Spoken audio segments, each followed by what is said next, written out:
Kami dari kelompok 11 akan menceritakan kembali novel Ronggeng Dukuh Paruk. Saya Tolu Kemitalila menceritakan bagian 1. Saya Muhammad Setiawan menceritakan bagian 2. Saya Rehan Manijam menceritakan bagian ketiga. Stay tune guys. Terima kasih Bapak. Baik, saya akan menceritakan awal dari kisah Ronggeng Dukuh Paruk.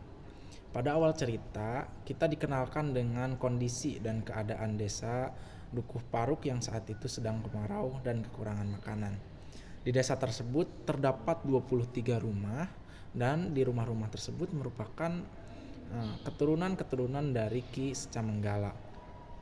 Kita dikenalkan dengan beberapa tokoh yaitu Rasus, Darsun dan juga Warta, teman serintil tokoh utama kita. Rasus, Darsun dan Warta sedang bermain di bawah pohon nangka bersama Serintil. Lalu Serintil menari di bawah pohon itu diiringi dengan tabuhan-tabuhan dari mulut Rasus, Darsun dan Warta.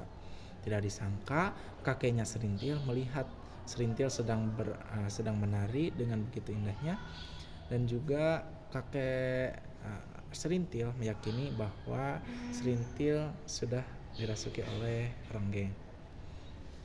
Kembali ke 11 tahun yang lalu, ayah Serintil yaitu Santayib membuat tempe bongkrek. Yang tempe bongkrek itu menjadi bencana. Nantinya akan menjadi bencana di desa tersebut. Keesokan harinya, warga berbondong-bondong berdemo mendatangi rumah Santayib. Mereka keracunan tempe bongkrek yang dibuat oleh Santayib hingga para warga tersebut meninggal dunia. Santayib yang tidak terima pun ikut memakan tempe bongkrek tersebut, membuktikan bahwa makanan yang dibuatnya itu tidak beracun. Beberapa saat kemudian Santayib pun meninggal dunia bersama istrinya yang memakan. Tersisa anaknya yaitu Serintil. Serintil di kemudian hari merupakan seorang anak yang yatim piatu yang diasuh oleh kakeknya yang bernama Sangkariah. Pada suatu hari Serintil menari-nari diiringi dengan 3 temannya. Sangkariah yang melihat Serintil pandai menari pun langsung mendatangi dukun di kampung tersebut bernama Kartareja. Lalu Sangkariah menceritakan bahwasannya Serintil memiliki kepandaian dalam menari kepada Kartareja. Sangkariah pun berkata, Serintil sudah kerasukan indang ronggeng. Lalu jika ingin menjadi ronggeng ada 3 yang harus dilakukan oleh Serintil. Yang pertama adalah Serintil harus pandai dalam menari. Yang kedua harus mandi di pemandian Sici Manenggala. Yang ketiga itu harus melakukan ritual buka kelambu. Kedua cara yang pertama itu sudah dilakukan Serintil. Tersisa cara ketiga yaitu Serintil harus melakukan ritual buka kelambu. Lalu Kartareja pun memberi syarat kepada warga-warga yang ingin buka kelambu dengan Serintil. Kartareja memberi syarat jika ingin kelambu maka mereka harus membayar dengan 1 keping emas. Keesokan harinya datanglah pemuda bernama Dower dengan membawa 2 perak rupiah. Tetapi Kartareja menolak tawaran tersebut. Lalu Kartareja berkata, 2 perak ini dijadikan DP saja. Lalu harus kembali besok ke rumah Kartareja, dukun di desa tersebut. Keesokan harinya, Dower datang dengan bangga membawa kerbau yang sangat besar. Tetapi Kartareja tetap menolak. Kemudian Kartareja membuat tantangan. Siapa saja yang dapat meminum air ciu tersebut, maka dia mendapatkan Serintil. Lalu pemuda tersebut, Sulam dan Dower meminum air ciu. Tapi Kartareja ini curang. Ia memberi ciu murni kepada Sulam dan air biasa kepada Dower. Setelah itu Serintil dan 2 orang pemuda itu melakukan hal yang tidak senonoh dan dilihat oleh Rasus. Rasus merasa sakit hati karena melihat kejadian itu. Lalu Rasus pun pergi ke pasar Dawan untuk bekerja. Di sana Rasus bertemu dengan tentara. bernama Sersan Slamet dan ia bekerja dengannya. Selang beberapa tahun, Rasus ditugaskan ke desa Dukuh Paruk. Di sana Rasus melihat ada 4 perampok di rumah Serintil. Rasus pun melawan perampok-perampok tersebut dan kejadian itu dilihat oleh Sersan Slamet. Lalu Rasus diangkat kembali menjadi tentara yang sesungguhnya. Malam harinya Rasus menginap di rumah neneknya. Ia mengobrol bersama Serintil, mengajak Rasus. Si Serintil ini mengajak Rasus untuk menikah dan ia ingin mempunyai keturunan dari Rasus. Tapi Rasus berpikir bahwa itu hanya kemauan sementara daripada Serintil. Keesokan harinya Rasus pun pergi meninggalkan desa Dukuh. Serintil yang telah menjadi ronggeng terkenal mulai merasakan kehampaan dalam hidupnya. Meskipun ia dipuja banyak orang, Serintil merasa bahwa statusnya sebagai ronggeng membatasi kebebasannya sebagai perempuan. Ia terjebak dalam tuntunan tradisi dan hasrat pengakuan dari masyarakat.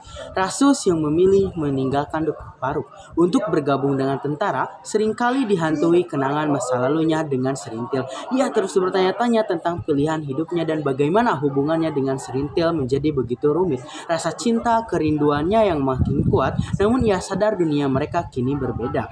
Serintil mulai meragukan perannya sebagai ronggeng.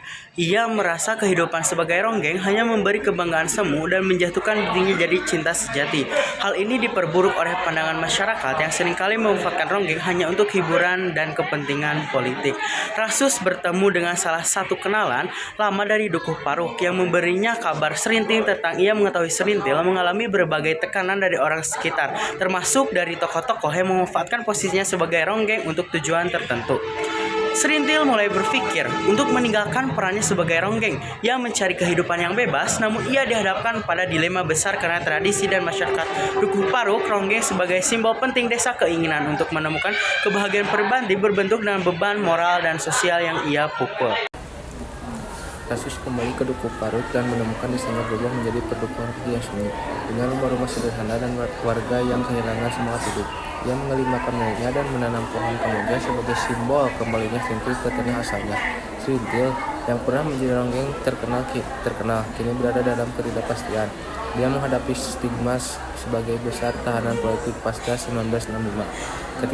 Ketika pembayaran ganti rugi tanah didadakan di daunan, Serintil mendapat giliran terakhir. Memperlihatkan bagaimana dia masih dianggap sebagai warga kelas 2 karena masa lalunya. Saat menghadapi kesulitan ini, Serintil lebih banyak diam dan merenung. Kenangan buruk selama menjadi tahanan terus menghantui pikirannya. Dia merasa kehilangan jati diri dan mengalami trauma yang dalam. Serintil hidup di dalam kesepian dan terus dihantui oleh masa lalu sebagai ronggeng. Ia memiliki harapan terhadap Bajus, seorang lelaki yang tampak melakukannya dengan wajar. Namun Serintil menyadari bahwa harapan itu hanya ilusi.